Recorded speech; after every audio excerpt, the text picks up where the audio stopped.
esse conteúdo, essa informação, todo o conhecimento que elas trazem, despertou algo em mim que me trouxe mais clareza, mais objetividade e tranquilidade. O curso dá aparato mesmo, teórico e técnico. Do meio para o fim, eu já estava, de fato, usando isso profissionalmente a favor dos meus clientes e eu senti uma diferença nos processos, assim. O que muda muito é o como. Mudou completamente. A formação de psicotrauma foi uma transformação maravilhosa, consistente. Foi uma oportunidade de eu me aprofundar nas técnicas que eu tinha. A minha bússola mudou assim, o norte dela, minha bússola profissional. Depois de muitos anos trabalhando com isso, foi uma reinvenção, né, no meu trabalho, assim, na forma de eu ver as questões, na forma de eu ver o trauma, né, e na forma de estar junto com essas pessoas. Fazer esta formação é como ir descobrindo todos os dias uma coisa nova dentro de nós e fazer aquele que muda tudo.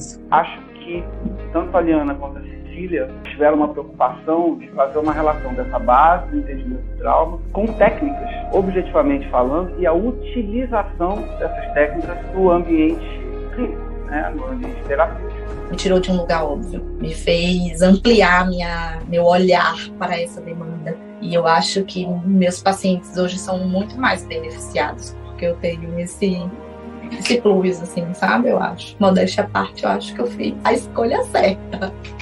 Eu acho que esta formação tem uma estrutura, ela está construída de uma forma tão simples, mas tão profunda ao mesmo tempo, que para mim foi das formações que mais me surpreendeu até hoje. Muito empolgante, assim. Eu acho que eu falo assim com um certo brilho nos olhos, assim, porque foi bem transformador. Vale muito a pena, sim, esse contato e essa imersão do saber.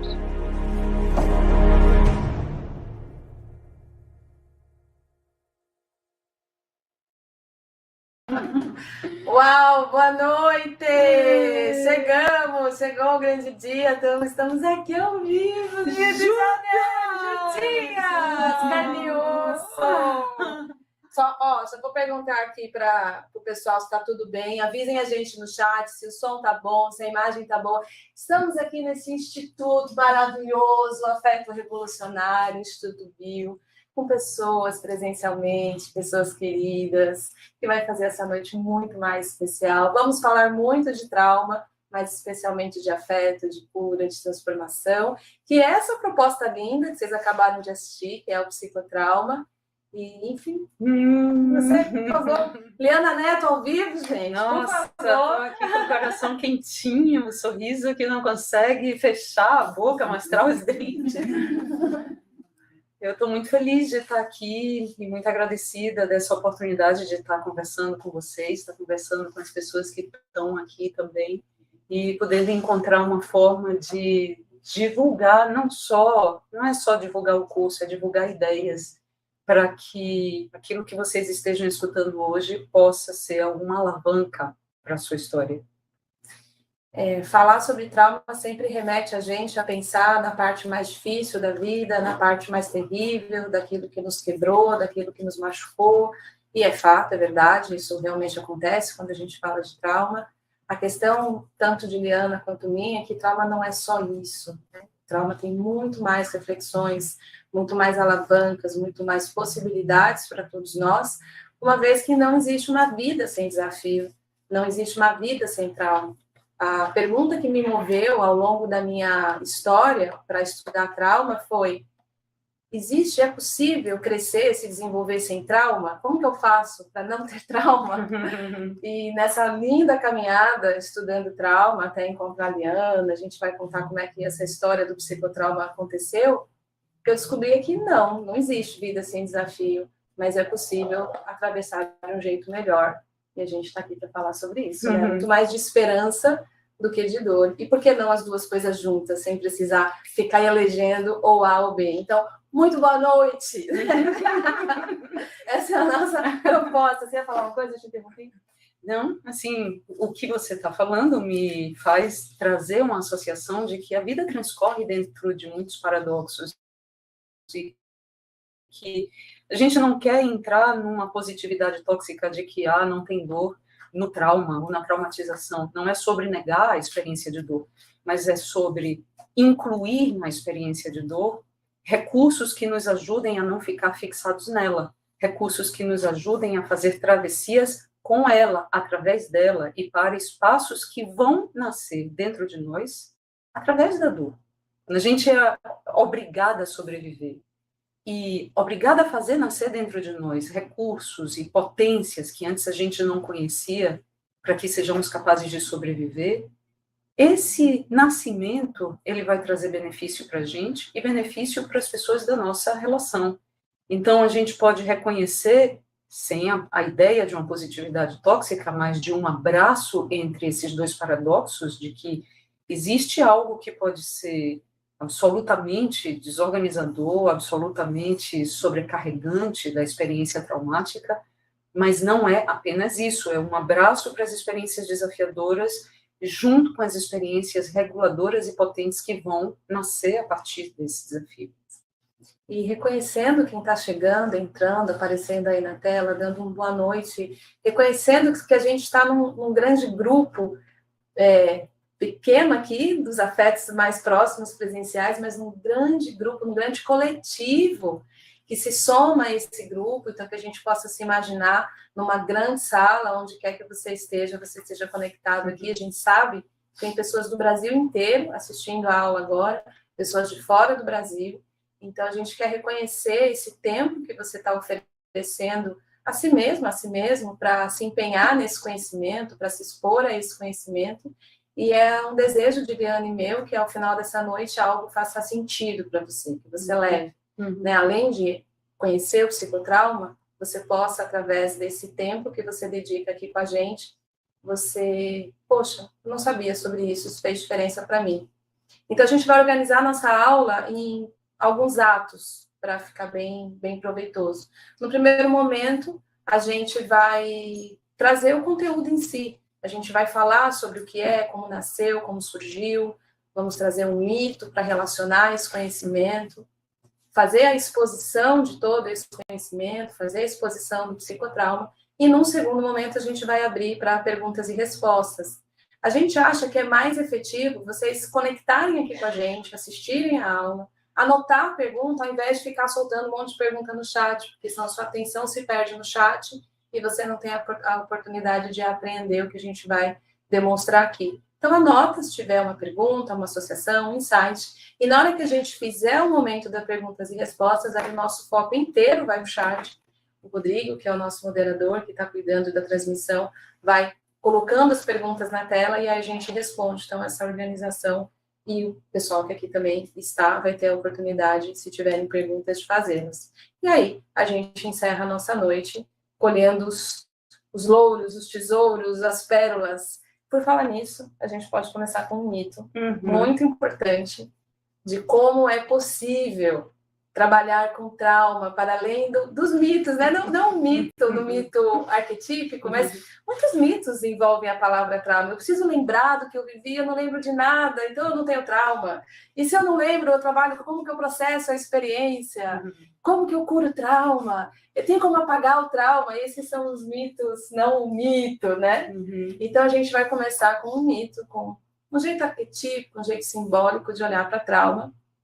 E se tem uma pessoa que sabe contar mito, é essa poetisa, Liana Neto. Para quem não sabe, o meu DNA é junguiano, então, além da perspectiva somática, de algumas abordagens somáticas, tem esse lado, assim, irreprimível e junguiano dentro de mim. Em outros momentos, já contei a história do curador ferido, a história de Omolu, já contei a história do Kiron. Então, eu pensei de trazer para vocês hoje uma história que fala muito sobre a perspectiva que a gente deseja promover no psicotrauma, que é uma integração de perspectivas psicofísicas. Então, esse mito é muito inspirador.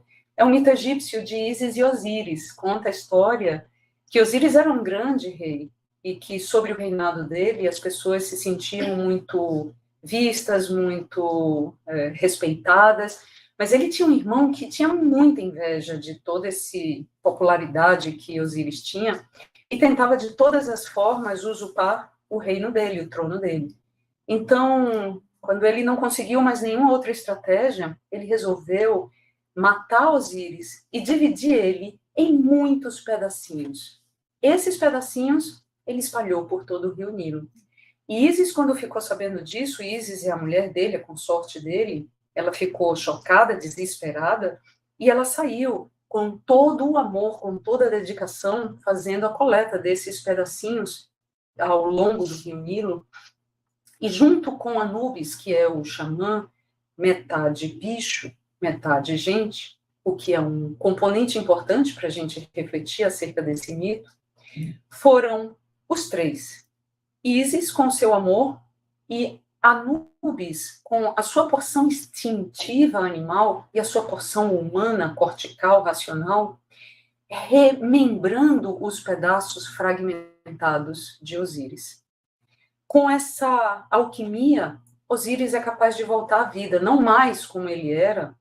Ninguém volta o mesmo depois de uma experiência traumática. Normalmente, experiência traumática divide a nossa vida em 2 tempos, antes e depois, já visto o que a gente vê com a pandemia.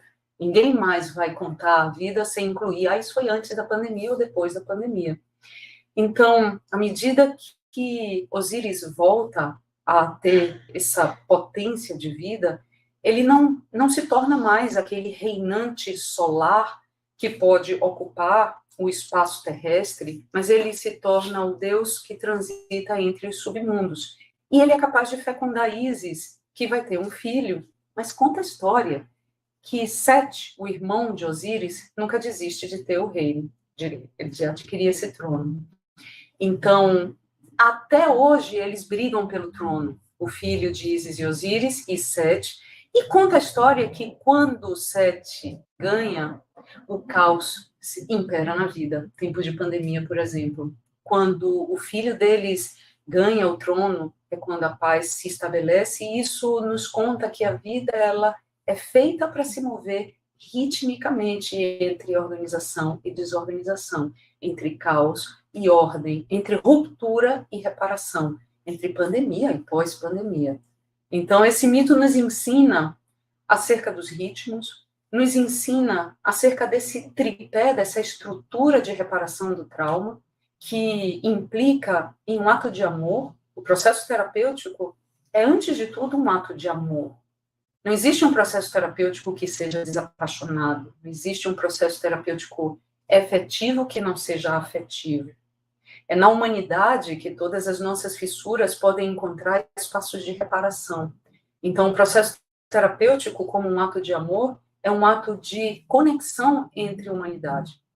E não é suficiente isso. A gente precisa, além de todo o amor, por exemplo, um amor de mãe pode ser incrível, mas pode, juntamente com o filho, entrar em lugares de muita desorganização. A gente precisa de algumas técnicas, e é interessante quando a gente é capaz de incluir dentro dessas técnicas a sabedoria ancestral do nosso corpo.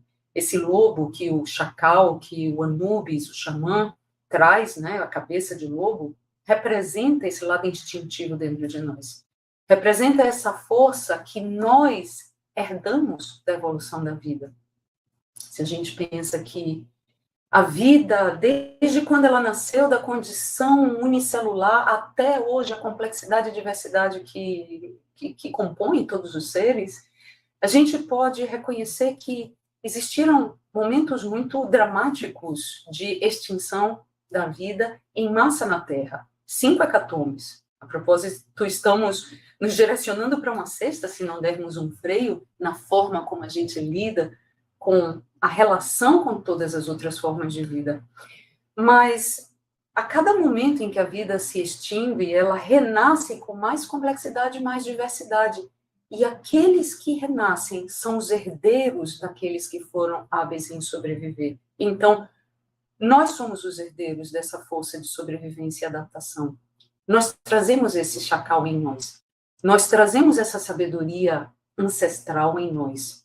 O nosso corpo carrega essa sabedoria ancestral em nós. O nosso instinto, então, à medida que o tempo foi passando, foi construindo maneiras muito eficientes de nos ajudar a adaptar e a sobreviver, especialmente diante dos desafios inevitáveis.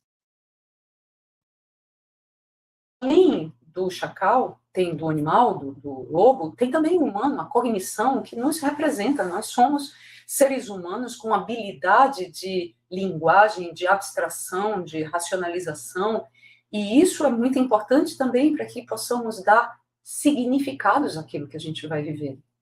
Então, isso fala muito da estratégia do psicotrauma, que pretende fazer uma reparação importante diante de um divórcio que, historicamente, a gente observa no campo da psicologia, da psicoterapia, em que existe um grande fetichismo pela palavra, como se a palavra desse conta de muitas experiências, quando, na verdade, existem dimensões em que a palavra não alcança, simplesmente a palavra não alcança. E existem desorganizações decorrentes das experiências traumáticas que se mantêm numa ordem sensório-motora implícita, somática, que sequer sabemos que existe em nós. Aquilo que a Cécis trouxe. E eu tenho trauma? Eu não tenho trauma? Imagina. Né? Então, na verdade, eu posso dizer, a gente divide em 2 grandes grupos. Os que sabem que tem trauma e os que ainda não sabem que tem trauma. Então, uma das coisas que a gente deseja para as pessoas que fazem a formação, a gente deseja profundamente que ninguém saia igual. Que aqueles que entram na formação passem por esses 9 meses de gestação daquilo que existe dentro de você, que você ainda não conhece, e que não é necessariamente o pior de si. Pode carregar muito dos seus dons, nascidos das suas dores. Mas então a gente vai fazendo essa tecedura entre a cognição e o instinto.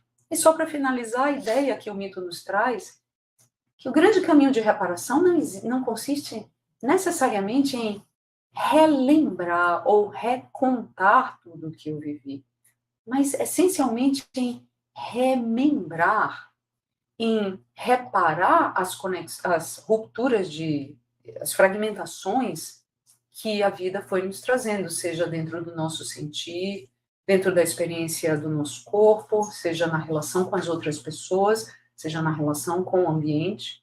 Então, reparação. A fixação das ideias sobre si mesmo, né? Eu sou tal coisa. E reconhecer a si mesmo, especialmente como seres psicofísicos, né? Esse divórcio entre razão e emoção, entre mente e corpo, esse viver a despeito do que se sente, ignorando esse corpo que fala, esse corpo que age no mundo, esse corpo que caminha de uma determinada forma, que afeta o mundo e é afetado por ele, sem incluir nessa relação, é um dos grandes efeitos da traumatização. Então, quando a gente começa a nossa aula trazendo um mito que nos traz como caminho de reparação das experiências que geraram rupturas, onde sentir não é mais seguro, eu não vou mais dar atenção para a minha emoção, eu não vou ser bobo, eu não vou ser boba, o coração é tal coisa, eu não vou suportar, se eu for sentir isso, vai me aniquilar, vai ser maior que eu, é melhor não dar atenção para isso. Então, tantas formas de fala que vão nos afastando desse corpo e dessa existência mais integrada, mais relembrada, mais completa, que a gente acaba nem percebendo, assim como o peixe que está na água e não sabe que está lá. Então, o psicotrauma, falar sobre trauma, não é só sobre como a gente pode curar e tratar essas experiências traumáticas, mas especialmente como a gente pode habitar na vida de um jeito integral, ocupando os espaços que são disponíveis para nós e afetando as relações a partir desses espaços mais ocupados, espaços de afeto, espaços de presença, espaços onde a gente conhece os nossos limites, cuida deles, age a partir deles, das nossas necessidades. Eu costumo dizer, ninguém chega no consultório dizendo, eu estou me pensando mal, né? Eu estou me sentindo mal. As pessoas falam, eu me sinto mal, é meu peito que dói, minha barriga que dói. Enfim, então a gente vai mostrar esse caminho do psicotrauma e ele nasce, acho que é importante a gente contar a história também narrativa, biográfica desse conhecimento, como a gente chega nessa noite propondo apresentar esse campo de estudo do trauma, que é a psicotraumatologia. O psicotrauma é seu apelido amoroso, né? Do mesmo jeito que eu sou Cécis, Liana Elia, a psicotraumatologia é o psicotrauma, né? É a nossa forma de apresentar esse campo de estudo do trauma, que não visa só o tratamento, mas reconhecimento, nominação, prevenção e tratamento. A gente precisa compreender o trauma em todas essas esferas para saber lidar com ele, de novo, o trauma faz parte da vida, então parece ser uma boa ideia que a gente saiba nominá-lo para que a gente possa cuidar. A gente só cuida do que a gente dá nome, se a gente não dá nome, a gente não reconhece, a gente não cuida, e acabamos muitas vezes possuídos por esses pedacinhos da gente que se fragmentaram por nossas dores. Então ele nasce de uma primeira reflexão da Lia, já nessa visão, né, na formação da psicologia analítica, aonde a gente tem as questões da psicodinâmica, a gente sempre pensa trauma muito como trauma psicológico, trauma psíquico, e a gente essa noite vai deixar bastante claro que trauma é psicofísico, é fisiológico, é biológico, ele não é só psicológico, então a todo momento a gente vai propor essa interação e esse casamento. E Lia, terminando a pós-graduação na psicologia analítica e junguiana, começa já, opa, cadê o corpo aqui? Certo? Mais ou menos aí a semente do psicotrauma, Você né? tá boa na história. Eu tô boa na história, eu lembro de tudo. Eu tava lá sentada. E nasceu há 10 mil anos atrás? Há 10 anos atrás. Pois é. Se a gente for assim, voltar na linha do tempo, eu entrei já na psicologia analítica como uma forma de conseguir me caber, mas o tempo inteiro, como eu vim da dança, o tempo inteiro eu queria encontrar uma maneira de incluir o corpo nesse diálogo terapêutico, já que eu claramente reconhecia como esse espaço expressivo que o corpo e a dança trazia era tão profundamente regulador para mim. Na época eu saí fazendo, isso tem mais de 30 anos atrás, eu saí fazendo um bocado de cursos, tudo que estava ao meu alcance, mas eu conseguia ter a noção do que eu não gostava. Até poder ir criando, parindo. E na verdade, esse é um convite que a gente faz no psicotrauma, trazer muitas alavancas de provocações para que vocês sejam capazes de fazer parir aquilo que dá sentido para vocês. Então, eu começo a buscar uma maneira de criar uma interface entre o corpo expressivo, o corpo como arte, entre o corpo como soma, e aí eu fui fazer meu doutorado, eu sou psicóloga, fui fazer o meu doutorado na medicina para poder encontrar esses encaixes aqui, e desse encaixe, desse remembramento, nasceu então o psicotrauma, no Instituto Junguiano, onde eu fiz a minha pós. Eu tive a oportunidade de coordenar o psicotrauma online, o psicotrauma pós-graduação, durante algo com, não sei que sabe, me deu 13 anos. 13 anos. E então, o psicotrauma fazia esse diálogo que era uma reparação para mim, uma síntese em mim dessa história, como um legado que eu trazia para o mundo. E aí, então, aparece Cessis. Uma formiguinha que diz assim, você precisa levar isso para o mundo. Eu dizia, eu não sou digital, eu não gosto disso não, eu não sei fazer isso não. Detalhe, a formação era na Bahia, eu já estudava trauma, enfim, queria muito encontrar um jeito mais acadêmico, mais teórico de dialogar com os meus estudos, fazia já diversas formações, já era terapeuta, queria ir para a área da docência, já estava lecionando focalização, já tinha essa ideia do online, porque eu queria muito uma voz bastante ampla para encontrar todos os cantinhos de pessoas que pudessem escutar esse tipo de mensagem. Então, eu ia uma vez por mês para a Bahia. 2 anos e meio. 2 anos e meio para fazer a pós-graduação. E já era apaixonada dela, já tinha visto ela no meu avançado da experiência somática, vendo as aulas de Liana, toda vez que eu ia, no intervalo, eu falava, Lia, vamos para online, você tem que ir para online, vamos levar essa mensagem. E ficou ela sempre nessa resposta. Tá doida? Imagina se eu for. Oxi. Aí a vida desafia, né? Aí, no final do curso da Cessis, teve a pandemia. E na pandemia, ela me agarrou pela mão e disse, não vamos parar. Vamos fazer o seguinte, eu impresso aqui o Zoom e tal, e foi me ensinando, e aí a gente foi se achegando.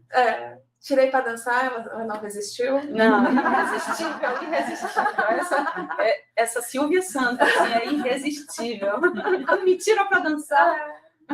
E aí, dessa não parada, né? Acho que a pandemia trouxe muito essa alavanca, tanto em mim quanto em mim. A gente precisa se unir, a gente precisa encontrar caminhos, como vamos atravessar essa é uma das fontes do trauma, né? A alavanca que o trauma traz. A gente, então, decidiu fazer a versão online do psicotrauma. Parimos juntas, né? Compomos, discutimos quem vai o quê, quem faz o quê, que módulo entra, que módulo sai na versão de curso livre.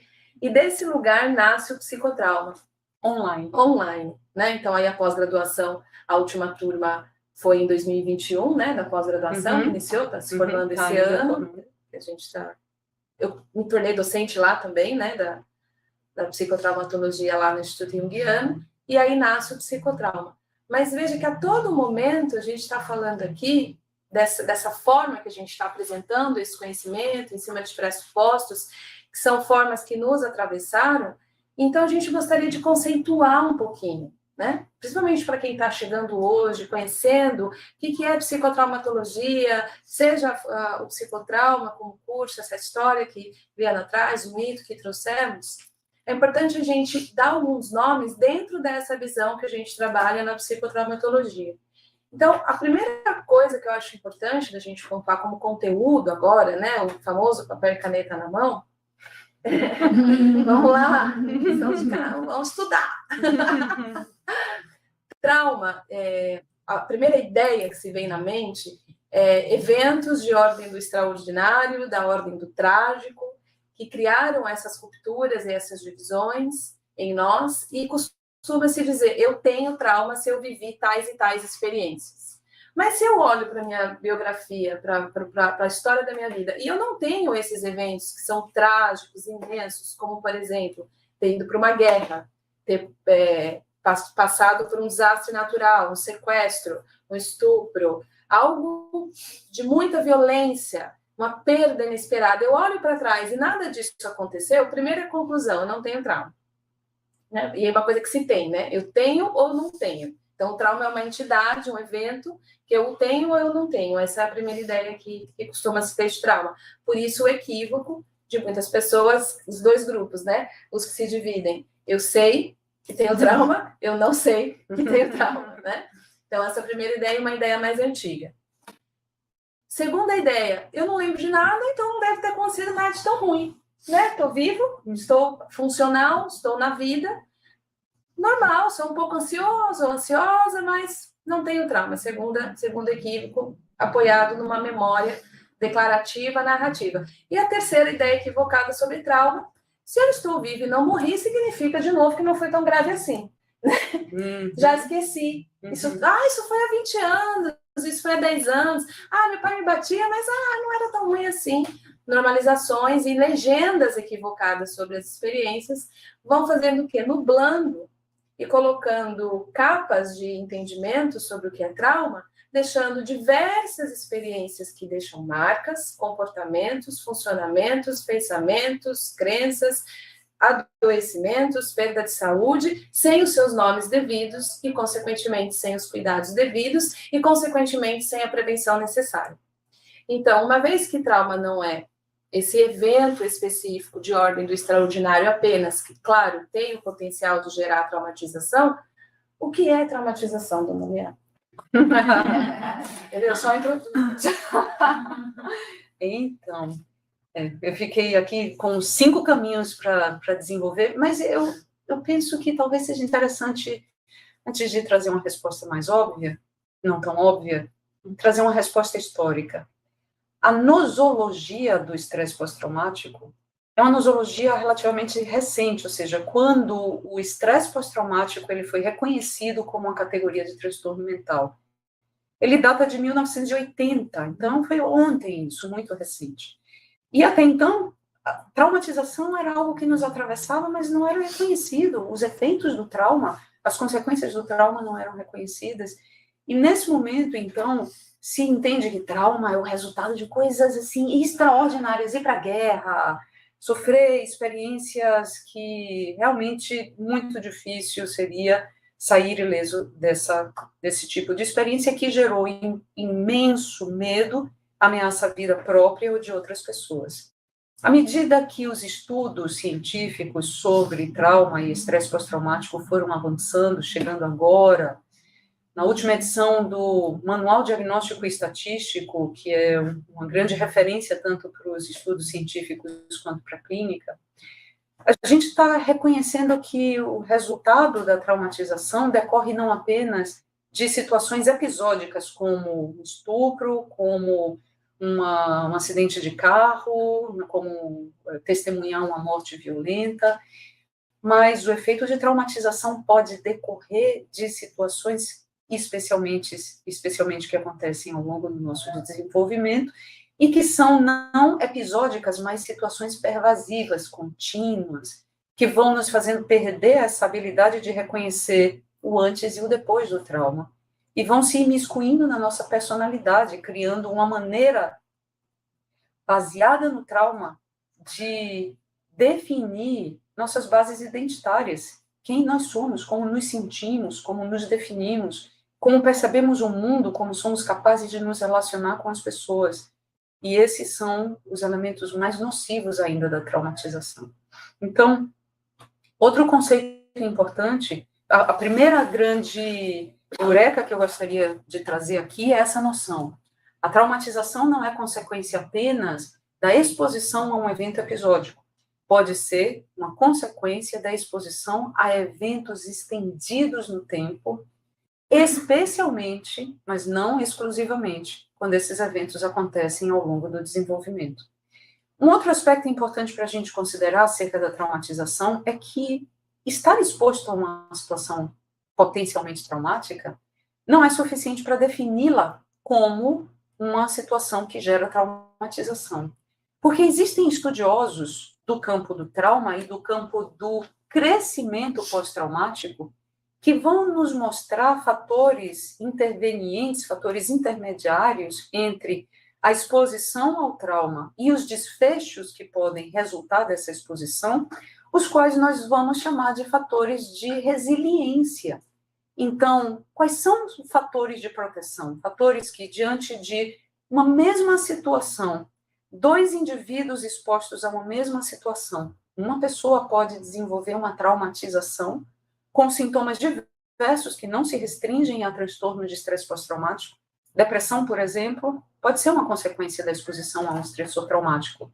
Fibromialgia pode ser uma consequência da exposição a estressores traumáticos. Transtorno de ansiedade, fobias específicas, tudo isso pode ser a consequência da exposição a estressores. Mas uma outra pessoa pode desenvolver crescimento pós-traumático. Então, o que acontece nesse desfecho que não é concernente apenas à exposição? E aqui parte uma porção importante do nosso estudo, que é reconhecer as maneiras de prevenir ou de criar para-choques, de criar colchões de resiliência diante da condição inevitável da vida de estar expostos às experiências traumáticas. Então, parte dos nossos estudos acerca desses componentes de resiliência vão nos ajudar na prevenção da traumatização. Então, traumatização, chegando no final desse passeio longo, espero que vocês ainda estejam aqui comigo com papel e caneta na mão. Traumatização, portanto, é a fixação em uma determinada experiência que deveria ter ficado no passado, como algo que começou, desenvolveu e finalizou como uma experiência de referência. Eu sei que eu vivi isso, mas isso não me define. A traumatização é quando dentro de nós, essa experiência do passado nos acompanha e, em parte, nos governa. Então, de verdade, o passado se reitera no presente. E o passado acaba modelando nossa expectativa do futuro e o comportamento que vamos ir criando diante das novas situações que ainda vão, dos novos estímulos que ainda se vão apresentar. Então, quando o passado se reitera no futuro, ou seja, existe uma fixação da experiência traumática, isso é a traumatização. Então, nossa tarefa vai ser encontrar maneiras de ajudar as pessoas, maneiras psicofísicas de ajudar as pessoas a se despedir desse passado, fazendo com que ele possa ser uma fonte de referência não uma fonte de residência, não um lugar em que eu vou ficar, mas uma referência que não pode ser esquecida. É importante, assim, as experiências desafiadoras não podem ser esquecidas, porque elas são marcos que nos ajudam a criar pontos de orientação na nossa trajetória. Mas quando não existe mais nenhuma outra orientação, a não ser a experiência traumática, e que me depriva a capacidade de me relacionar com o mundo, isso é traumatização. Então, a habilidade de poder incluir essas referências e incluir também os novos estímulos e a nova pessoa que eu vou me tornando com novos recursos psicomotores, relacionais, emocionais, cognitivos, isso é a tarefa da renegociação da experiência traumática. E esse ponto de referência que a Lia trouxe brilhantemente agora como ponto de orientação, passa por reconhecer aquilo que a gente não vai se lembrar. Então, experiências que aconteceram em momento precoce da vida, de maneira intensa, rápida, onde a nossa capacidade de responder às experiências, sejam elas uma ou diversas e contínuas, tem o potencial de traumatização, especialmente porque o nosso corpo ainda não estava pronto para responder a determinadas experiências, e eu não vou lembrar delas. Experiências de fase de vida intrauterina, experiências de fase de primeira infância, especialmente antes do aparecimento da linguagem, da função egóica, da consciência, são experiências que vão moldar a maneira como o meu corpo vai responder ao mundo, como eu vou alcançar o mundo, como eu vou trazer o mundo para mim, como eu vou caminhar. Tudo que a gente vai se compondo como indivíduo é que vai depois recepcionar o que a gente vai chamar de personalidade, que vai ter essa ligação direta nesse corpo que recebeu essas diversas experiências, e eu vou dizer, sabe o quê? Eu acho que eu não sou muito boa de relacionamento, não, porque, não sei, a pessoa não sei o quê, eu acho que eu não estou pronto, eu acho que eu não estou pronta, e o meu senso de inadequação, que eu domino agora nessa fase maior, mais adulta, como, são as pessoas que tá alocado num senso de tem algo errado comigo, ou que tem alguma coisa que não tá boa, porque tá nessa fase, tá nesses momentos. Então, essa relação da nossa formação, de como o nosso corpo, como nossa estrutura foi moldada pelas experiências, tudo isso é um espectro de traumatização. Então, não dá para restringir a um evento, a um único evento, ou aos entendimentos iniciais, né, do trauma como trágico, como terrível, mas tudo aquilo que vai criando esses marcos aonde eu só consigo funcionar de uma determinada forma, porque se eu não agir dessa determinada forma, eu volto a experimentar aquela dor que deveria estar no passado, mas permanece em mim. É quando o evento acabou, mas dentro de mim ele permanece vivo. Eu estou com 40, 50, 60 anos e parece que eu ainda estou na casa do meu pai e da minha mãe, que a qualquer momento meu pai pode chegar, e eu estou naquele estado de alerta que eu vivia naquela casa, quando eu tinha 10, 8, 5, 6 anos, e o estado de alerta é o que me mantinha em prontidão para lidar com os desafios daquela família que tinha aí questões disfuncionais. Então, se dentro de mim essa casa permanece e o meu sistema de alerta não consegue descansar, não consegue desligar para me orientar para o presente, espera aí, essa é a minha casa. Hoje eu tenho 40, 50 anos, agora eu posso relaxar o meu corpo e não consegue encontrar esse lugar de descanso. Isso é o passado que se atualiza no presente. Isso é a fixação, isso é a cronificação da minha forma de me perceber, da minha forma de me comportar, de funcionar, de responder ao mundo, de, enfim, sair desses estados de não conseguir viver a vida como ela foi composta, que é, uma vez que eu me ativo para responder ao mundo diante das novidades que chegam, uma vez respondida essas novidades, o próximo passo é esse corpo voltar para um estado de relaxamento e continuamente nesse pulso de tensão e expansão. Quando eu permaneço em tensão, isso é fixação, isso é traumatização. Então, ela nasce de diversos estímulos, de diversos eventos, e uma vez fixado assim, seja na minha forma de pensar, na minha forma de respirar, na minha forma de responder ao mundo, diversos desfechos clínicos podem acontecer a partir desse funcionamento. E aí que começa a grande relação misteriosa, que muitas vezes as pessoas tentam fazer de maneira linear, mas não é linear. Então, uma vez que esse corpo, esse funcionamento foi afetado por um ou mais eventos que desorganizaram essas respostas ao mundo, e esse funcionamento, que não está mais no seu estado de autorregulação, o qual ele foi desenhado, pode promover adoecimento, quando a gente vai olhar para as diversas formas de apresentação de sintoma, a gente vai encontrar uma relação profunda entre trauma, estresse e perda de saúde.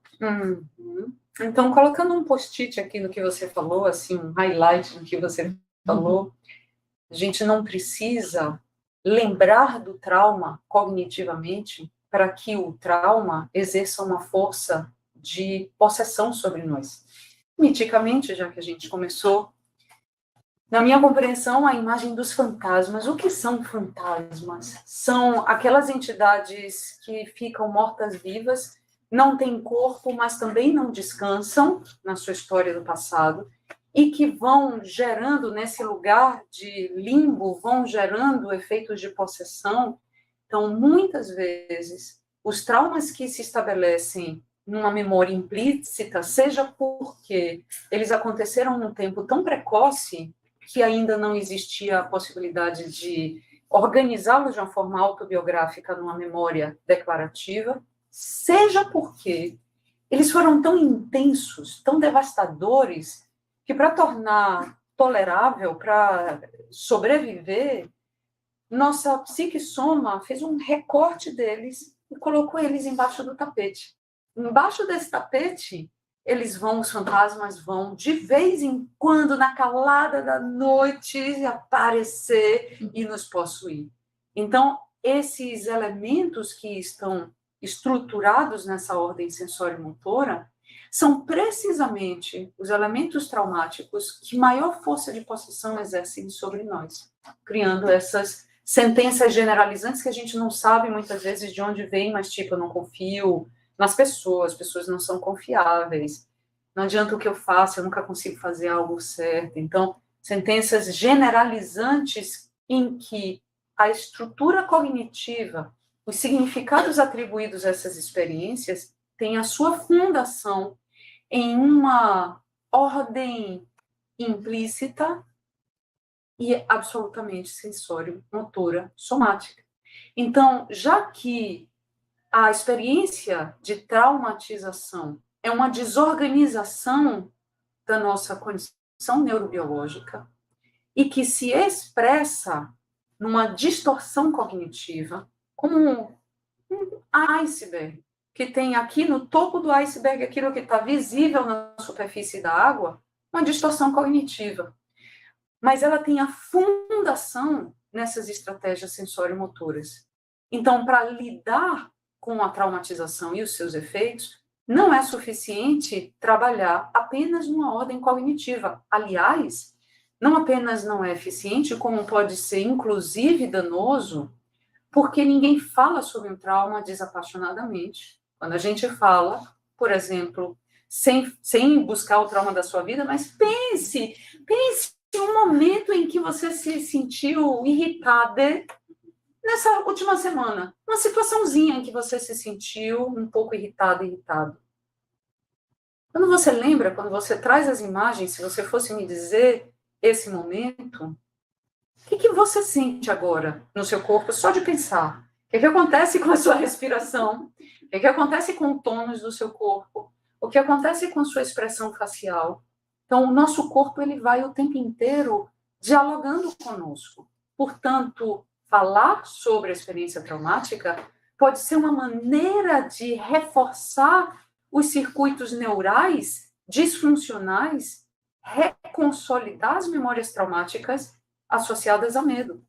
Então, precisamos de uma forma que nos ajude a acessar essa estrutura de memória implícita, a base desse iceberg, para conseguirmos criar uma nova base neurobiológica que permita, então, sustentar novas cognições. Portanto, A estratégia, mais uma vez, que a gente propõe dentro do psicotrauma é uma estratégia que vai convergir com recursos analíticos, cognitivos, com estratégias que vão trazer elementos de vínculo, de apego, e com estratégias de base somática, que tem aqui um grande referencial, como a experiência somática, como a mentalização, como mindfulness, como a psicoterapia, focalização, bioenergética, biodinâmica. Então, tem a nossa teoria polivagal, que é a neurociência principal para esse trabalho. Então, tem a nossa síntese para provocar a sua síntese. A compreensão da psicopatologia, né, do desenvolvimento do sintoma de ordem do transtorno mental como um possível desfecho desses funcionamentos.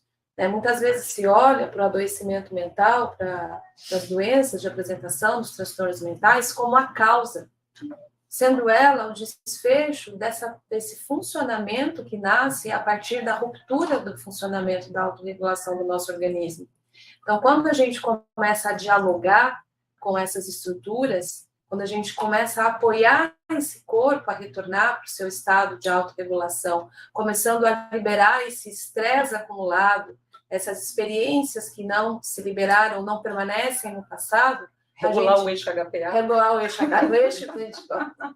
Quem chega no final da formação falando sobre o eixo hipotalâmico, pituitário e adrenal rapidinho, sem errar, leva o diploma. Não. Ou então falando sobre psiconeuroendócrino e imunologia. Também. Em um fôlego só. Essas duas palavras. Falou, acabou. Não precisa nem fazer Levou o trabalho de conclusão. A gente brinca com o eixo HPA, porque a relação é tão interessante quando a gente começa a estudar trauma na compreensão do corpo e entende que o mesmo eixo que regula, que cuida dessas respostas de estresse, que libera as respostas de energia no corpo para a gente responder à situação, é também o eixo que vai dar conta do nosso sistema imunológico, que é o nosso sistema de defesa. Aí a gente começa a entender a relação entre trauma e adoecimento, que pode não ser uma depressão, que está na ordem de um transtorno mental, mas o desenvolvimento de uma fibromialgia, o desenvolvimento de uma doença do síndrome do colo irritável, o desenvolvimento de uma doença autoimune, muitas apresentações sintomáticas do nosso corpo, é uma forma do corpo alocar esse estresse para dentro, ao invés de alocar para fora com comportamentos externalizantes, que a gente fala, a pessoa tem um transtorno bipolar, borderline, ou seja, ela tem para fora o sintoma. Eu vejo a pessoa fazendo aquilo e não conseguindo ter eleição, não conseguindo escolher como ela quer agir no mundo. Ela é possuída por aquele comportamento, por aquele funcionamento, por aquela forma de funcionar no mundo. É para fora o sintoma. Mas ele poderia ser para dentro. E aí a gente vai falar, nossa, a pessoa tem a tal doença. E essa doença, ela está nascendo, essa forma de funcionamento, ela está nascendo de toda a história desse corpo que vem fazendo esses recortes e administrando esse estresse vivido de experiências traumáticas. Esse é todo o espectro da traumatização. Mas está na hora de boas notícias, né? Porque a gente já falou tudo que é difícil, né? A gente começou a noite falando que ia falar de esperança. Mas como assim, né? Se eu souber que eu tenho trauma, eu estou melhor? É verdade, confia em mim. Depois que você começa a nominar suas casas próprias internas, você fala, uau, achei o caminho, né? de reforma e saída dos caminhos de possessão. Por que é um caminho de esperança a gente reconhecer? Então, a primeira frase é essa, a gente só cuida daquilo que a gente reconhece e nomina, né?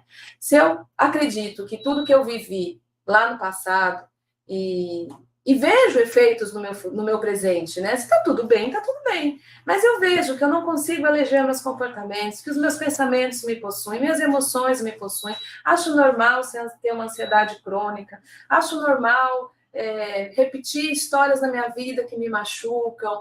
Enfim, eu vejo que tem efeitos na minha vida, mas eu olho para a minha vida e não consigo criar uma relação entre o que eu vivi e o que eu vivo. É muito, muito apaziguador começar a compreender. Falar, uau, olha a história do meu corpo, olha para mim, olha para o que eu sinto. E quando a gente vai aprendendo a legendar de uma forma precisa, amorosa, gentil, a gente também vai aprendendo a cuidar. a gente também vai aprendendo a se relacionar. E este relacionamento, essa forma de cuidado, se remembrar, assim como Isis no seu ato de amor, vai remembrando os pedacinhos do seu amado, que pelo trauma foi fragmentado, é isso que a gente vai compondo como algumas das estratégias para se tornar inteiro numa nova forma de ser, onde o trauma nos compõe, mas não nos define. Onde a gente viveu uma experiência traumática, mas não é traumatizado. Onde o trauma é uma forma de diálogo com o mundo e a gente começa a entender, inclusive, os tesouros que ele trouxe como alavanca, né? O que compomos, aquilo que fomos capazes de fazer, a força que nos sustentou, que também é a pessoa que somos. Então, a gente começa a dialogar com a frase brilhante da Helena Neto sobre o terrível. E o incrível do trauma, essa frase é bonita. Às vezes a gente fica assim, como assim o incrível? Incrível de uau, né? Como eu fui capaz de. Não é um incrível de beleza, de elogio. Assim, caramba, é verdade, foi terrível viver aquilo. E não é incrível que eu tô aqui? E não é incrível que eu fui capaz de mover, promover, desenvolver, conquistar, não desistir, resistir, e ainda está aqui buscando uma forma de seguir adiante? Isso é incrível. Sobreviver é muito incrível. Sobrevivente. A força do sobrevivente é a força de alguém que, não importa aquilo que lhe acometeu, foi maior do que aquele terrível que lhe acometeu. Essa é uma força. Então, quando a gente recebe alguém no consultório que conta, às vezes, as experiências mais desafiadoras, isso é algo que eu realmente sempre me inspiro, assim, olhar a pessoa, não defini-la pela situação que ela viveu, que a encontrou, mas poder enxergar nela a força de alguém que foi capaz de estar ali viva, sobrevivente, inclusive compartilhando comigo a história que ela viveu. Então, existe uma força, não necessariamente uma força reconhecida dentro de si. Muitas vezes parte dessa força está desconhecida dentro de si, e eu falei, parte da nossa imersão é ir em direção àquilo que a gente não conhece, que não é necessariamente o pior de nós. O que a gente desconhece, muitas vezes, é o lugar que nos traz a esperança, porque o que a gente conhece, muitas vezes, é o lugar que nos traz desesperança. Então, o incrível é poder reconhecer essa força que nos ajudou a sobreviver e fazer dela, muitas vezes, a forma de reconhecer o dom que a gente lega para o nosso entorno, para as nossas relações. Essa é a jornada heróica. A gente, niticamente, mais uma vez, olha para a jornada heróica, consiste em viver uma situação de ruptura. Nessa ruptura, muitas vezes, miticamente, o herói perde as armas, perde as vestes, perde as habilidades, a fala, esquece quem morre, às vezes, como Osíris, e dentro dessa nova condição vai ser iniciado nas forças do sobrevivente. Mas a jornada heróica não termina aí. O terceiro estágio da jornada é voltar à sua comunidade e fazer com que aquilo que você aprendeu com essa força de sobrevivente possa ser entregue, possa ser compartilhado e possa compor a história da comunidade também. E é por isso que a gente foi convidada pela vida, ela especialmente, de vir para o digital, para a gente levar essa informação para mais pessoas, porque Lia e eu acreditamos que é um ativismo, uma sociedade informada sobre trauma. A gente não acredita que o trauma esteja apenas no setting terapêutico. A gente acredita que falar sobre isso e compreender o trauma em todas essas áreas que ele atravessa, como, por exemplo, saber que o nosso sistema nervoso tem um tempo de maturação que precisa ser cuidado, é uma forma de prevenção. Então, se eu tenho um bebê de 5, 6 meses e eu acredito que se eu deixar ele chorar, ele vai aprender a não ser mimado, eu estou iludido com uma informação equivocada, porque o cérebro dele não tem essa capacidade. Não é uma questão de ensinar um comportamento de um cérebro que está em maturação. O que eu estou dando para o meu bebê é uma forma do corpo dele aprender a viver sob estresse. Isso é ser informado sobre trauma. Então, se eu sei que esse sistema nervoso ele precisa de cuidados que vão ajudar ele a maturar e desenvolver resiliência, autorregulação, capacidade de carregar e descarregar, no vínculo, na relação com seus cuidadores, eu posso eleger práticas mais orientadas para o desenvolvimento dessa proteção aos eventos desafiadores que vão chegar na vida e, desejosamente, no momento que a gente tenha mais recursos para enfrentá-los. E não com 3 meses de idade, com 5 meses de idade, com 5 anos de idade. Quanto mais precoce a experiência, menos possibilidades a gente tem de responder sem uma potencial traumatização. Quanto mais esse sistema nervoso foi capaz de ser cuidado, maturado na relação com seus cuidadores, maiores as chances da gente ser bem-sucedido na hora do desenvolvimento da vida. Isso é a parte do tratamento. Então, saber disso nos coloca num lugar como pais, como mães, como tios, como cuidadores, como pessoas da comunidade, educadores, um mediador que trabalha numa área de conflito, que sabe que precisa de sistema, de corpo regulado para haver diálogo. Não é possível a gente receber uma informação se eu estou lutando com o outro, ou o nosso corpo se defende, ou ele apreende. Se ele está se defendendo, não tem nada entrando. Isso é ser informado sobre trauma. Um socorrista que chega na cena do trauma, acabou de acontecer um acidente, e sabe que se ele olhar para essa pessoa e disser, você está vivo, a ajuda já chegou, você vai ficar bem, eu estou aqui com você. Essas frases simples que informam para mim, que estou lá nas ferragens, eu estou viva, a ajuda já chegou, e ajuda o meu corpo que está encharcado de estresse começar a se regular, vai determinar se eu vou ficar traumatizada ou se eu tenho uma traumatização mais leve. Isso é ser informado sobre trauma. E deriva, obviamente, no processo terapêutico, psicoterapêutico, na clínica, que é quando a traumatização já se instalou, na maior parte das vezes, e está com diversas apresentações nas mais diversas formas de queixas, e não só queixas patológicas, que é a pessoa tem um transtorno. Às vezes a pessoa se sente mal consigo mesma, não consegue olhar para si e se sentir bem. Então, ela não tem uma doença, ela não tem um diagnóstico, mas ela tá mal, ela não está bem.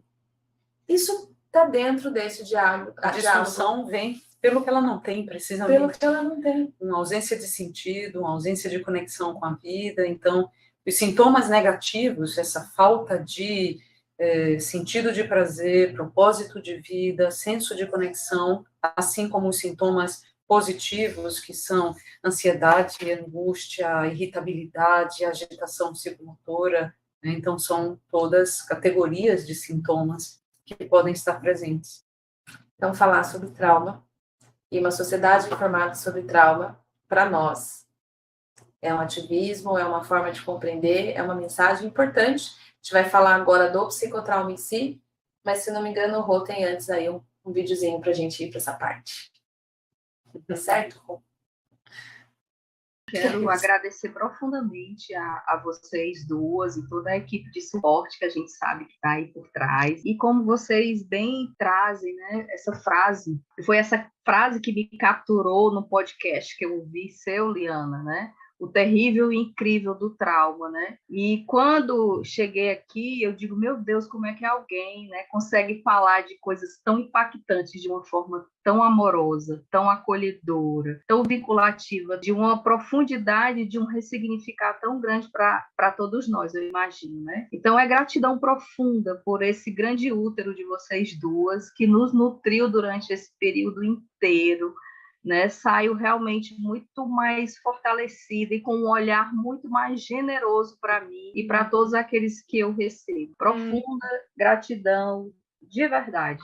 Eu venho ressignificando, então eu venho movendo tanto esse interno, né, que é bonito a gente olhar e dizer assim, gente, como eu consegui trazer através de uma aquarela, né, um novo colorir para minha história, para minha biografia. Então, eu tenho sentido isso, que eu tenho trazido um colorido para minha biografia, com muito mais leveza, com menos tensão, com muito mais amorosidade.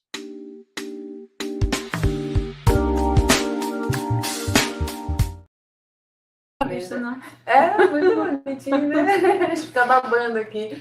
Vamos falar, então, do psicotrauma, o que é a formação, para aqueles de vocês que desejam fazer esse mergulho com a gente. O psicotrauma é um curso online, é uma formação, é a última turma desse ano. A gente dá 2 turmas por ano, essa é a última desse ano, porque ela é uma jornada intensa, né? Um mergulho mesmo nessa área do conhecimento, que envolve o estudo através de uma plataforma online, com 9 módulos a serem estudados, 2 anos de acesso a essa plataforma. E durante esse período dos 2 anos, durante 9 meses, a gente vai se encontrar ao vivo no Zoom, 2 mentorias dedicadas a cada um dos módulos, totalizando 18 mentorias e mais uma aula inaugural, cada mentoria com 3 horas de duração, para que a gente, então, vá compondo, através dessa ideia de 9 meses, né, a gestação desse conhecimento, que se deriva, ao final, na sua forma de compreensão sobre trauma, que atravesse você, que você possa saber nominar o que é, como prevenir, como tratar, como reconhecer. Eu gosto muito de dizer, a formação em psicotrauma é uma formação na visão do trabalho com trauma, não é a formação em uma técnica em si, protocolar, é muito além disso. É você saber nominar tudo isso que a gente falou, é saber falar de trauma, assim como Liana e eu falamos sobre trauma, é saber informar as pessoas sobre isso, é poder implicar isso na sua vida e na sua clínica, especialmente quem trabalha aí com psicoterapia, psicólogos, terapeutas, que é a maior parte dos nossos alunos que acabam vindo para a formação. Então, 2 encontros por mês, às vezes passa mais de 15 dias, mas geralmente a cada 15 dias, uma mentoria. Vocês vão agradecer quando tiver mais de 15 Vocês dias. vão falar que bom, que agora dá para respirar um pouco. A gente tem algumas alunas aqui que podem dizer isso, que não é intenso. Então, 2 mentorias, quinzenal, às quartas-feiras, das 17h30 às 20h30, aula inaugural dia 28/6.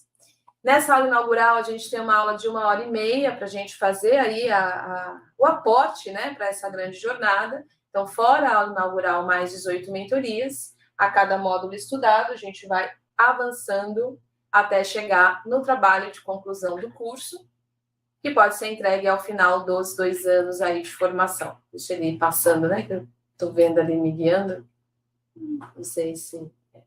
Então, vamos falar um pouquinho o que é o conteúdo programático da formação, a cada módulo, o que você aprende, e aí tem o encontro ou com Liana ou comigo, para fazer a parte ao vivo no Zoom, dessas 3 horas que eu falei. No módulo 1, a gente estuda a introdução à psicotraumatologia, né? Você quer falar um pouquinho da abertura?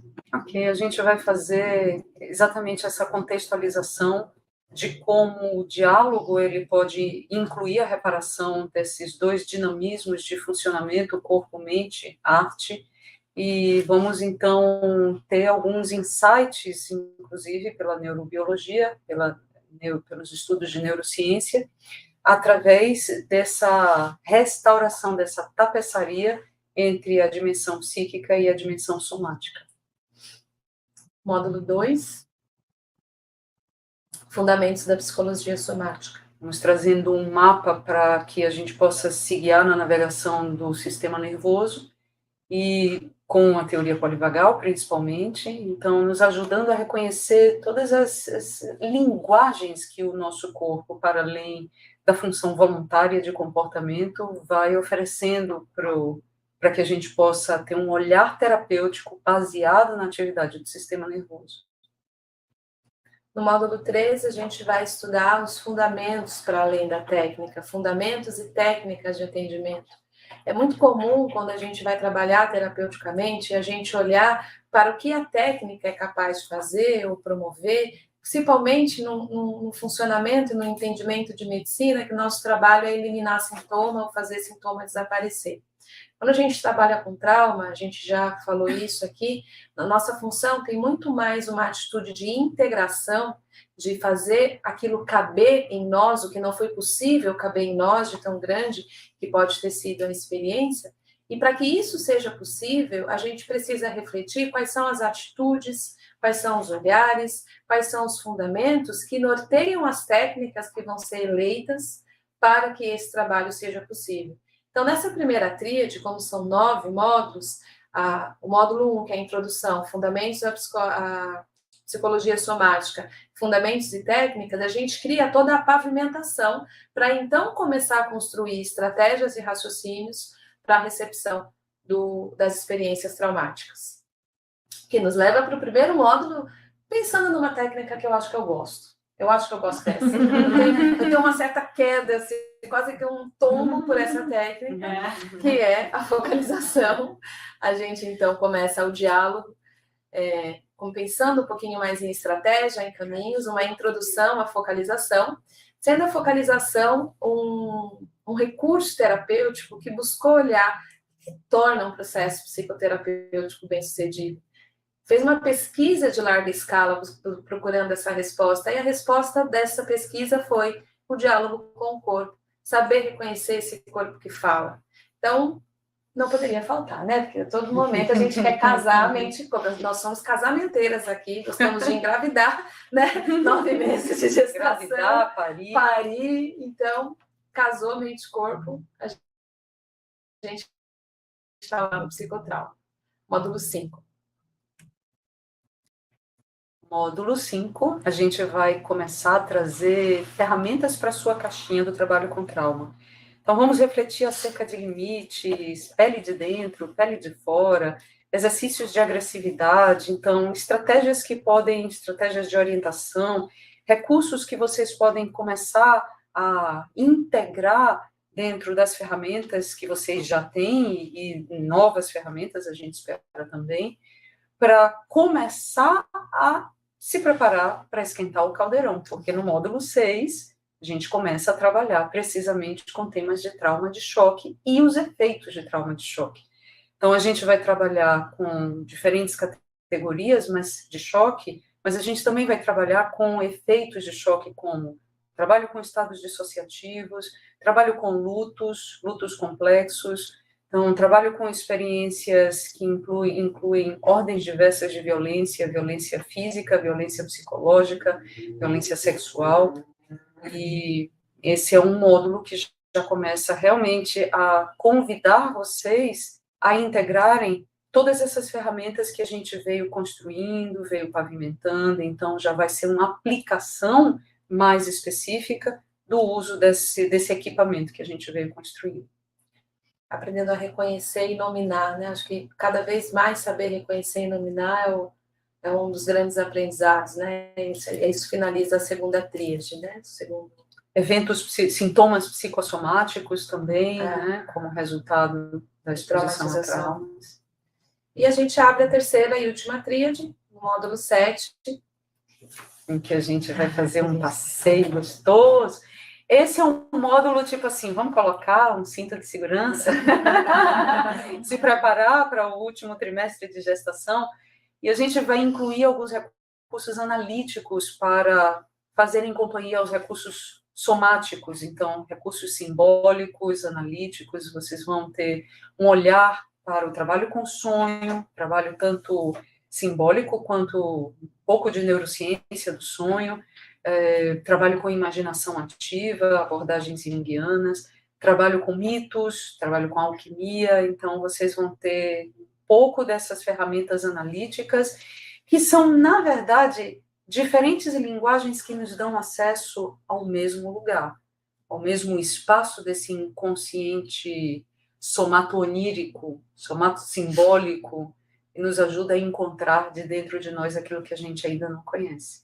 E, então, se preparar para o módulo 8. Essa é a minha queda. Essa é a minha queda.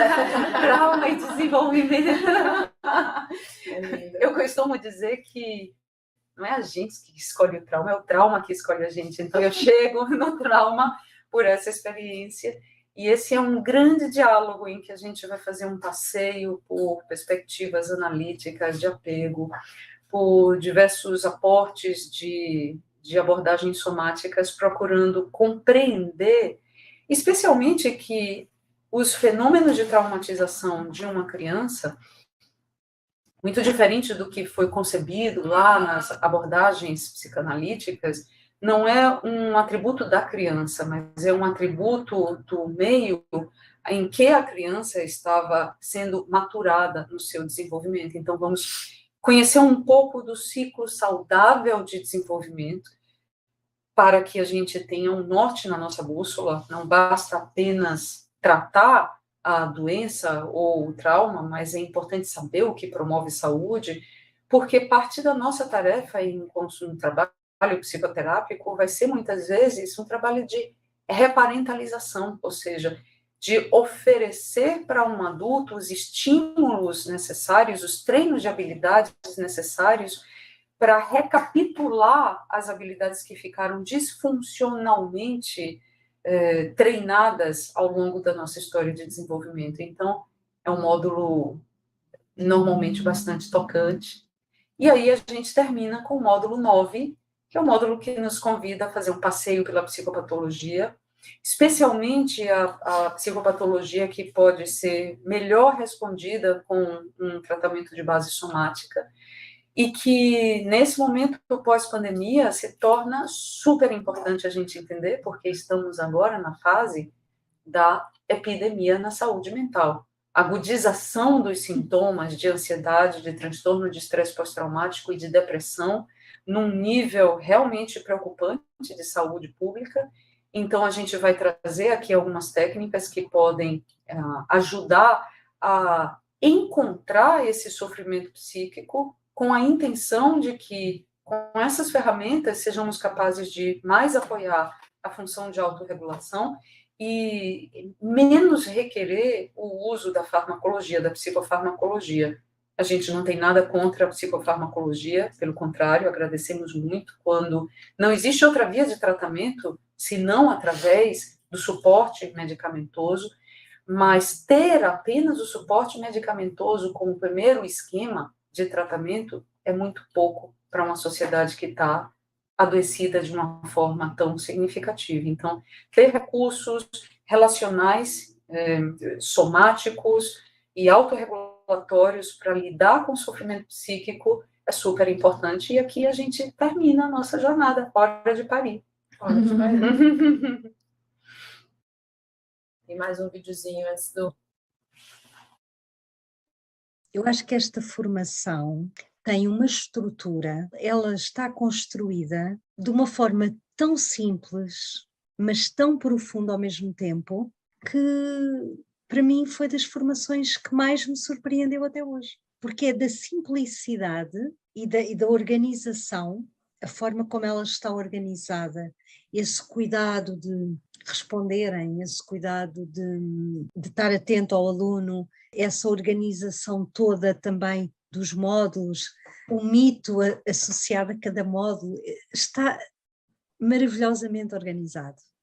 E depois, com uma leveza, portanto, nós estamos ali a falar de algo que aparentemente é pesado, mas depois há uma leveza na forma como se fala e na forma como nós depois conseguimos também processar aquilo que nós escutamos e estamos a aprender, não é?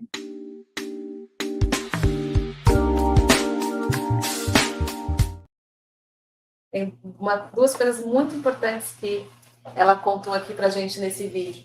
Ao final de cada módulo, a gente traz sempre um mito que abraça esse módulo. Hoje a gente começou a aula trazendo o mito de Ísis e Osíris, e tantos outros foram citados aqui pela Lia. Então, cada módulo também tem a apresentação de um mito.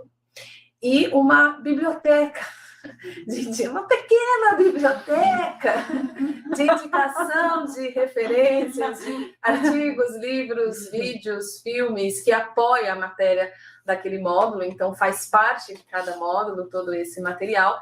Eu costumo dizer que o psicotrauma ele é um grande banquete, self-service, e você vai ali se servindo daquilo que te alimenta, daquilo que faz sentido, compondo essa visão, compondo esse olhar, sendo atravessado, porque não tem como aprender sobre trauma desapaixonadamente, essa frase também é dela, não tem como aprender sobre trauma desapaixonadamente sem olhar para os seus próprios traumas. Né? Um dos mitos que faz parte da formação e que a gente já elegeu para outras aulas é o mito do curador ferido. Dificilmente você elegeu trabalhar com trauma se o trauma não te encontrou primeiro. E se você trabalha psicoterapia, se você escolheu ser terapeuta, você vai lidar com trauma. Pode ter certeza. Então, saber nominar, reconhecer, tratar e prevenir parece ser uma boa ideia. E hoje, então, oficialmente, a gente está abrindo as inscrições para essa última turma de 2023. Partimos com a primeira aula, costumo dizer partimos em viagem, quer dizer, iniciamos o curso com a aula inaugural no dia 28/6, mas a partir da sua inscrição, você já tem acesso à plataforma, já começa a estudar e se preparar aí o primeiro módulo para então começar a frequentar as mentorias e poder aprender ao vivo, em loco, no grupo, né, conosco. Vamos então para os valores e formas de inscrição.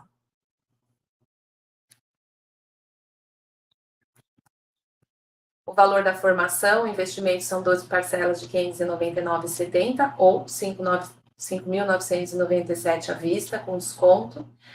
Você pode pagar ou via boleto ou via cartão no parcelamento. A partir de agora vai ter aí no chat o link para quem quiser se inscrever e reservar a vaga. E a gente sempre deixa isso claro, fazer a reserva de vaga, fazer a inscrição assim que toma a decisão é importante. O psicotrauma é a nossa formação mais esperada, as vagas acabam mesmo e nós temos limite de vagas e isso é real. Quando esse limite é atingido, a gente encerra as inscrições. E a boa notícia é que a gente sabe o tamanho desse trabalho, a partir do momento que você se inscreve, começa a estudar, vem para a aula inaugural, você tem 15 dias para sentir se essa proposta é para você. E caso nesses 15 dias você fala, puxa, acho que não é isso, não é o momento, você pode cancelar a sua matrícula, tem o seu valor devolvido sem nenhuma pergunta ou questionamento. Então, a gente vai colocar agora a nossa descida, começar a finalizar a nossa aula. A gente deseja que essa aula, que esse encontro tenha deixado a mensagem, a semeadura. Vamos adorar encontrá-las no curso, fazer essa viagem com a gente. O psicotrauma é um filho muito amado que a gente colocou no mundo, que a gente deseja que dê muitos frutos para todos aqueles que atravessam a viagem, e a gente testemunha isso de muitas formas, né? Nos faz continuar. E as perguntas, como diz Liana, são sempre alavancas, que vai fazer aí você precisar fazer jornadas para encontrar as respostas, como eu fiz, como ela fez. E a gente vai ter muitas outras chances de se encontrar. Partimos em viagem dia 28. Desejo que você esteja lá. Certo, Liana?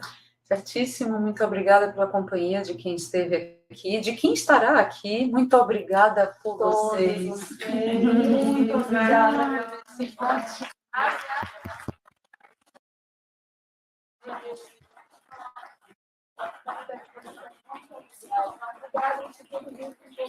Que você recebeu aqui, Paula, e um colão Luísa. Feminino. Tipo, sou feminina, mas um colão aqui. Um colão. Muito bom. Foi muito bom fazer isso aqui ao vivo. Foi gente. muito bom. Foi muito bom. Obrigada, Rô, que está aí nos bastidores também. Obrigada. Beijo, gente. Beijo. Até a próxima. Hasta la vista. Hasta la vista.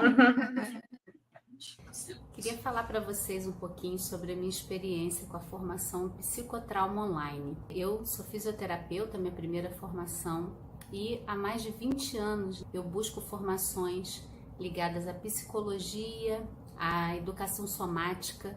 Então trabalho com dor crônica há muitos anos, usando o método Feldenkrais e várias outras técnicas. Queria dizer para vocês que o Psicotrauma Online, ele se tornou um divisor de águas na minha vida. Eu sempre fui muito do corpo, de experimentar o corpo, sentir, transformar pelo corpo, mas o que eu pude viver nessa formação não teve igual até hoje na minha vida, apesar de muitos anos de terapia. A gente que é buscador sabe que não tem um lugar a chegar, mas eu queria dizer que o Psicotrauma Online, ele me trouxe uma outra forma de eu também experimentar o meu corpo, vivenciar minhas próprias dores de uma maneira muito amorosa, como eu sempre trabalhei com as pessoas que eu acompanhava, mas com todo esse embasamento teórico lindo que a Cecília e a Liana trazem pra gente de forma inigualável. E eu queria dizer uma coisa, se você é terapeuta, você não pode ficar de fora dessa formação. Eu me lembro que quando eu comecei a trabalhar com a parte da terapia e conhecendo o psicotrauma, eu ouvia a palavra trauma e eu dizia assim, gente, mas é que trauma não é atraente, né? Se a gente vai falar de trauma, as pessoas vão se assustar, elas não vão se interessar muito por isso, a gente tem que usar outra linguagem. E hoje eu estou aqui também para testemunhar isso. A gente precisa falar sobre trauma, a gente precisa se informar, conhecer, e não só como terapeuta, para a nossa vida, para a nossa família, para a educação dos nossos filhos, para as nossas relações. É um presente da vida. Eu queria aproveitar esse momento também e fazer um agradecimento a Cecília e a Liana por essa empreitada, por essa ousadia, né, de trazer isso pra gente, quando eu penso, né, que eu não sei se eu conseguiria fazer isso se não fosse online, e eu poder ter acesso a todo o conteúdo, que a maneira como elas conduziram. Cada módulo é um deleite, você fica ali esperando com vontade de sentir a próxima aula, de vivenciar. As mentorias, a gente sendo acompanhado de pertinho, tendo essa liberdade de ir tirando as suas dúvidas, trocando, sentindo, vendo demonstrações, é imperdível, é um grande serviço para a vida e para o mundo. Minha gratidão a Cecília, a Liana, e que o Psicotrauma Online se espalhe e possa ainda beneficiar muitas pessoas. Muito obrigada. Obrigada para Cecília, para Liana. Eu estou muito ansiosa pela possibilidade desse abraço. Eu estou saudosa. Estou saudosa. Fazer essa entrevista hoje cai a ficha de que de fato acabou.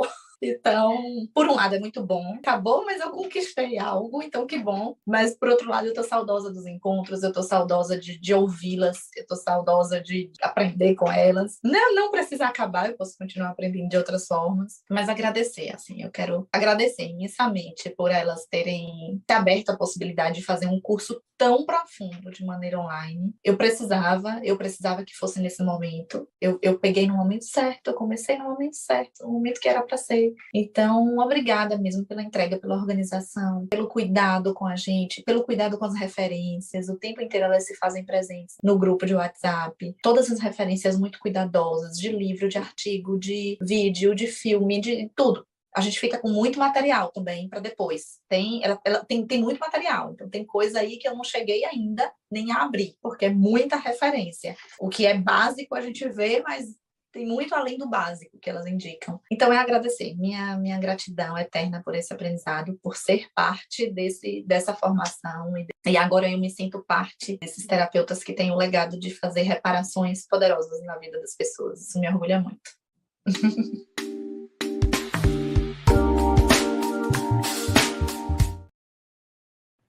Mudou completamente.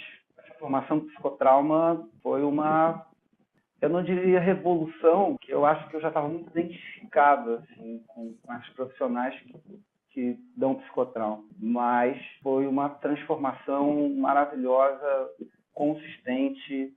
Existe uma coisa no curso que eu acho muito importante, que foi uma oportunidade de eu me aprofundar nas técnicas que eu tinha, no SE bastante, e, além disso, ampliar a perspectiva, né, a respeito do paciente. E, além disso, acho que tanto a Liana quanto a Cecília, elas tiveram uma preocupação de fazer uma relação dessa base do entendimento do trauma com técnicas, objetivamente falando, e a utilização dessas técnicas no ambiente clínico, né, no ambiente terapêutico. Então, isso dava uma possibilidade de, durante a formação, você ir ganhando novos brinquedinhos, inclusive é uma fala da Liana, e de ir usando os novos brinquedinhos. Então, foi ótimo. Inclusive, é interessante, porque eu imagino que cada um se identifique mais com um do que com o outro. Eu me deparei com alguns que eu me identifiquei profundamente. Trago comigo, continuo nesses estudos aí.